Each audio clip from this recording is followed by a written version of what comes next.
Hello mga mare, magluluto tayo ng ginisang ampalaya ngayon at ngayon ako'y nagigisa na ng bawang. Susunod ko na rin dyan ang sibuyas. Ganyan lang ako magisa. Gagawin natin ngayon yung simple na ginisang ampalaya na plain na may halong itlog lang siya. Ayan, sinunod ko na yung sibuyas. Hintayin lang natin na mapula, tapos ilagay na natin yung ampalaya. Ayan, ilagay ko na yung ampalaya dyan mga mare. Tapos halu-haluin lang natin yun ng halu-haluin. At alam nyo ba, asin lang yan. Naalala ko yung mama ko dati ng bata pa kami. Ang sarap ng pagluto ng ganyan, isang ampalaya. Kahit walang walang halo. Ayan, nag-brown na siya. Nilagyan ko nga pala yan ng oyster sauce. Okay naman yung lasa niya. Yan lang yung nilagay ko. Tapos yan. Very simple lang siya. Ganyan lang siya.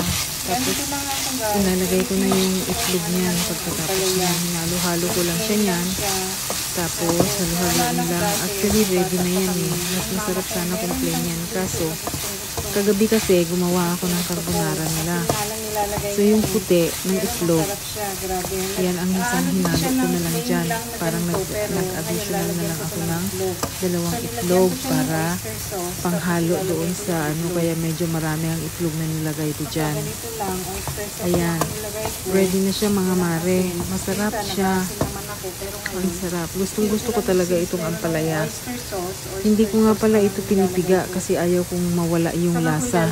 Yung iba kasi pinipiga sa asin. Ako hindi. So, ayan na. Binubuhos ko na yan siya. Yan.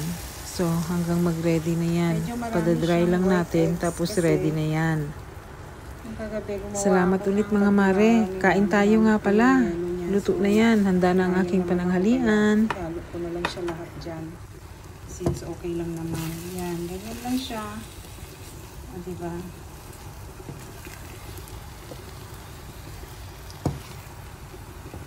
Okay na siya, ganyan yan. Halu-haluan lang until na maging ready siya.